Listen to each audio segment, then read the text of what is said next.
I am going to check out, because you guys asked for it, the new Beatles song Now and Then. If you recently watched my video on the Beatles separating fact from fiction, we delved into a lot of the mystique that surrounds this band, and I also talked about my opinions on the band overall, but I did admit that I haven't actively sat down and listened to much of their music. When you name the Beatles, I think of Yellow Submarine. We all live in a yellow submarine. I know John Lennon's Imagine.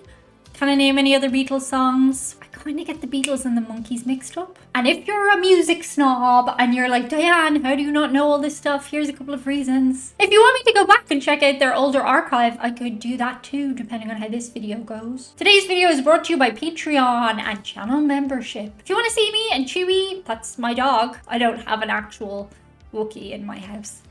He kind of is though. If you want to see us on big adventures and things, you can check it out over there or here, depending on which you go for. You can also do this other thing. Most of these videos make €0 because they are copyright claimed by the music people, and that's the only way I can be able to make these videos. Happy Christmas! Happy holidays, everybody! Can I say that yet? Is it too soon? Okay, let's go. Beatles, Now and Then. I think it's marvelous. Like, new technology has made it so we can have a new song from a band where even one of the members is no longer with us.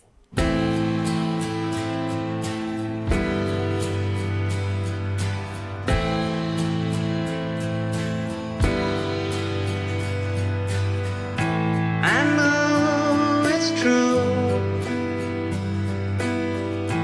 It's all because of you. And if I make it through, it's all because of you.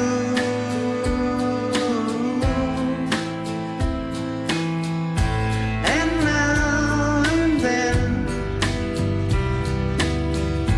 if we must start again, well, we will know for sure that I will love you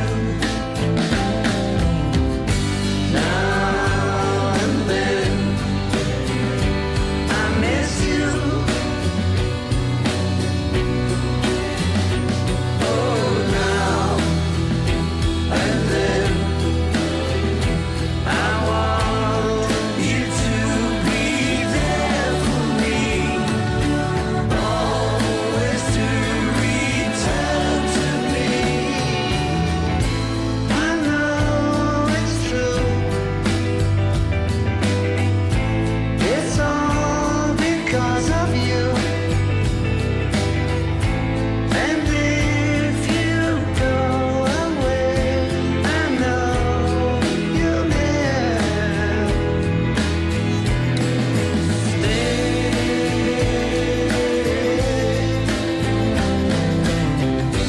Now and then,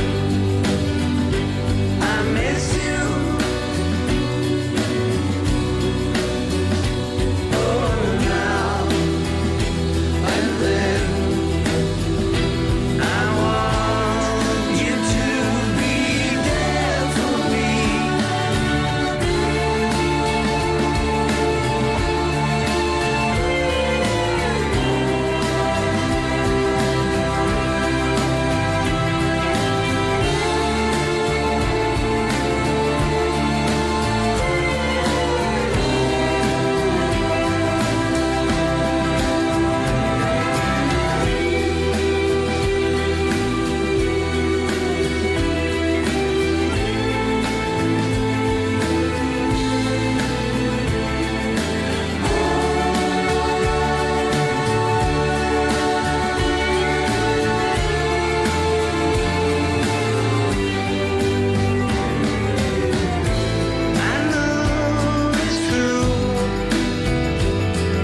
Okay. Initial reaction. The song did sound very Beatles-esque. I'm assuming they had old recordings and they took from them and then they laid over maybe new audio. They look amazing. Also, I gotta confess, I can name 3 members of the band, but the 4th name is just escaping my mind. Paul, who looks great. John, who is no longer with us. Ringo, who is such a character. And I cannot remember the 4th guy's name.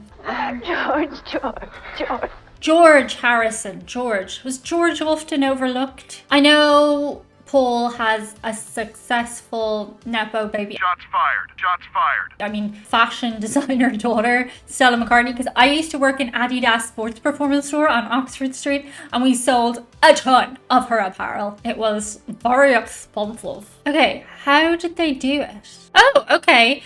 It was originally recorded and written by John Lennon around 1977 as a 5-minute piano solo, but was left unfinished. After Lennon's death in 1980, the song was considered as the 3rd Beatles reunion single. Instead, it was shelved for nearly 3 decades until it was completed by the surviving band members using overdubs, I figured, and guitar tracks by George Harrison, who died in 2001. I didn't know that! Oh, there you go. The one I couldn't remember the name of, he has passed away. That's very sad. I didn't know that. I thought it was just John who was not with us anymore. Oh, that's so sad. He passed away from brain cancer. Oh my god, he originally had oral/throat cancer.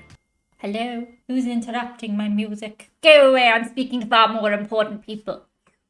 The video itself, like, in this day and age of like extremely fantastic AI, some of the head replacements were really naff, so I've got to assume it's pretty tongue-in-cheek. Like, there was one point where younger Paul's head was like floating off his body, so I'm assuming it was tongue-in-cheek. I mean, the budget they would have had for a video like that, you know, they wouldn't even have a budget. They'd just be able to spend whatever they wanted. Oh my gosh. The music video was directed by Peter Jackson? Stop. Peter Jackson, Lord of the Rings? During the course of Get Back, we were paying a lot of attention to the technical restoration. Well, then he definitely knew what he was doing. It did sound very Beatlesy to me, like Slash the Monkeys. So sorry. Hey, we're the monkeys, and people say we monkey around. I get them mixed up. We used to watch reruns of the TV show. We only had like 2 channels in our house in Wicklow, and one of them used to play like all the kind of old TV shows and stuff, like I Dream of Jeannie, the Monkeys, and that's where I got to know like all that stuff, and I got really into it.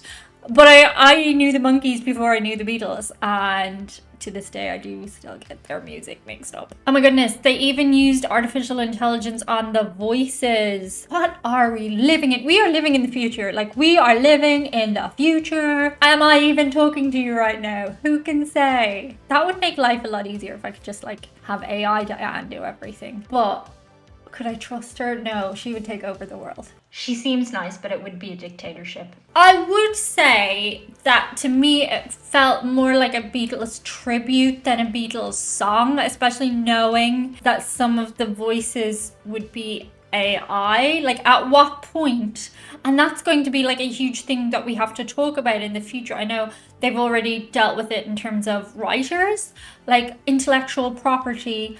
And at what point is it no longer created by the human, but is the property of the artificial intelligence, if you get what I mean? What I really want to know is if you are a big Beatles fan, did you like it Now and Then? Because I think that's like more important than my voice in this. So yeah, let me know below in comments. Did you like it? Do you think it's cool? If you're not a Beatles fan, just what thoughts do you have about AI in general? Because like, it's a whole world awaiting us, and the robots will probably take over like pretty fast. On that positive note, that's it for today. See you guys on the inside. Bye.